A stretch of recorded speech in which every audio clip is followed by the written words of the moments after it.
Reciprocal tariff এই যে চুক্তি, এই চুক্তির খসড়া আমরা পাওয়ার পরে এটার উপরে বিভিন্ন দফায় কাজ করেছি।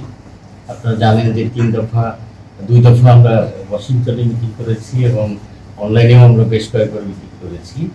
এবং এখানে আমাদের যে ইন্টারনাল প্রসেস, যেটা কোনো একটা চুক্তির ব্যাপারে যে কাজ করতে হলে আমাদেরকে ইন্টারমিনিস্ট্রিয়াল মিটিং করতে হয়, আমাদের স্টেকহোল্ডারদের সাথে আলোচনা করতে হয়, সেই কাজকর্ম শেষ করে আমরা গত 23 তারিখে আমাদের ফাইনাল পজিশন তাদেরকে জানিয়েছি। আমরা তাদের সকল খসড়ার জবাবগুলো পাঠিয়েছি, আমাদের অবস্থানগুলো সেখানে লিখে দিয়েছি। এরপরে আমরা তাদের কাছে সময় চেয়েছিলাম, সেই সময় আমাদেরকে তারা দিয়েছে 29-30 তারিখে আমাদের ওয়াশিংটনে বৈঠক হবে ইউএসটিআর এর অফিসে। তো সেখানে আমাদের আলোচনা হবে।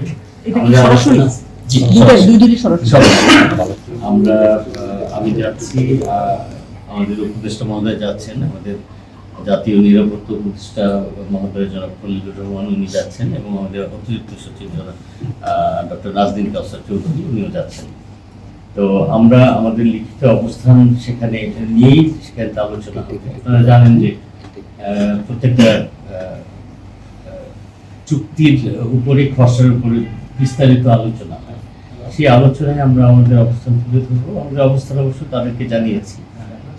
তো তারপরে তারা এই তারিখ দিয়েছেন, এবং 31 তারিখেও তারা একটা সভা ওখানে থাকতে ঠিক করতে পারেন, এবং আশা করি যে এর মধ্যে আমরা তাদের দিক থেকে, বিশেষ করে যেহেতু আমরা এনগেজ আছি, আমরা তাদের সাথে আলোচনায় যুক্ত আছি, কাজে যে 1 তারিখের যে সময়সীমার কথা আপনারা জানেন বা আপনারা বললেনও, সেটা